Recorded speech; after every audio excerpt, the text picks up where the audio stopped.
Hi, my name is Matt Maynard. I'm here to talk to you about my conceptualization of culture. And I'm going to start with a quote. According to Kim Zimmerman from LiveScience.com, culture is the characteristics and knowledge of a particular group of people defined by everything from language, religion, cuisine, social habits, music, and arts. The Center for Advanced Research on Language Acquisition goes a step further, defining culture as shared patterns of behaviors and interactions, cognitive constructs, and understanding that are learned by socialization. Thus, it can be seen as the growth of a group identity fostered by social patterns unique to the group. Going back to week 2 of this semester to our first actual assignment, its purpose was to explain what my current conceptualization of culture is by using 3 articles and an image from anywhere on the New York Times website. At the time, I used an article on the mayor of Boston postponing the Patriots parade after they won the Super Bowl.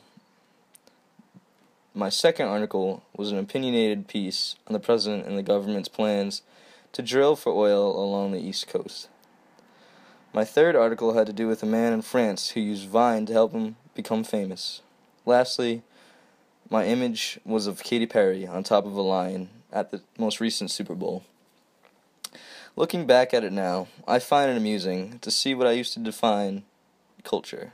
It was also interesting to see that I was able to display quite a few different cultures by using 4 different artifacts. Culture has no single definition and can be used to define behaviors of people and their perception of the world around them. Since I am a psychology major, I have learned about multicultural backgrounds and how that plays into how people interact with each other. There are around 7 billion people in the world today, so to define culture, you would have to define the way 7 billion people live their lives. To me, culture is the expression of who you are, and it's something to be proud of. Culture can include heritage, environment, language, and interaction among people, but it is also found in writing. Since culture is found in language, that must pertain to writing, and prior to taking this class, I've never really thought about how culture influences writing, and how writing has its own culture.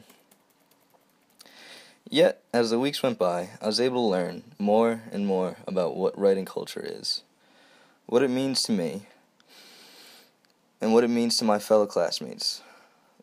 Through the use of the forums on the Sakai website, we as a class were able to share our ideas on what culture is. Each week, there was a new assignment related to writing culture, and a chance to post our thoughts on the assignment in the forum. Afterwards, we would read what our classmates thought, and would respond by giving feedback. I believe we created our own writing culture, through the act of posting our thoughts online for others to see, and by receiving feedback on those thoughts. In this writing culture of ours, I was able to learn a lot of writing, and the culture of writing, and how it is viewed. One week that I enjoyed was week 10 specifically. Week 10 dealt with 2 articles by Peter Albel and Wa Thiongo Ngugi. Our task was to read both articles by each author, respectively, and respond to the questions of what questions should be asked before drawing boundaries in writing culture. In other words, before making assumptions, we should always look at the other side of things. In Peter Albel's opinionated piece on literature and culture, he explains how he was an English teacher who taught both literature and composition classes.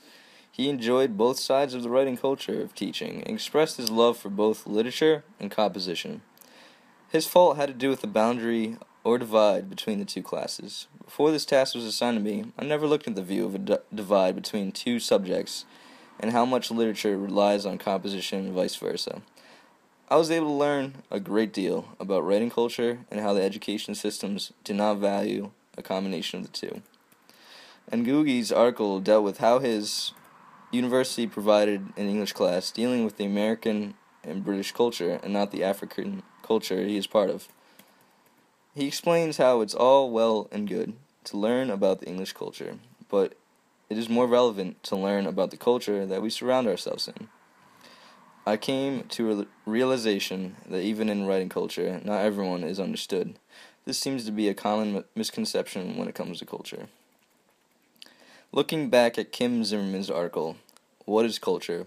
The Definition of Culture, she divides culture into areas of the world: Western culture, Eastern culture, Latin culture, and so on. But I believe culture is more than that.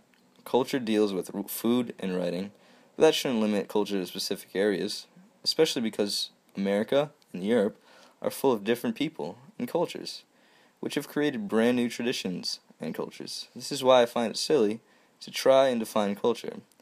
But if I were to conceptualize what culture is to someone, I would say it is the way people behave and live their life. Understanding how people act is the biggest factor in understanding culture and the cultures of others.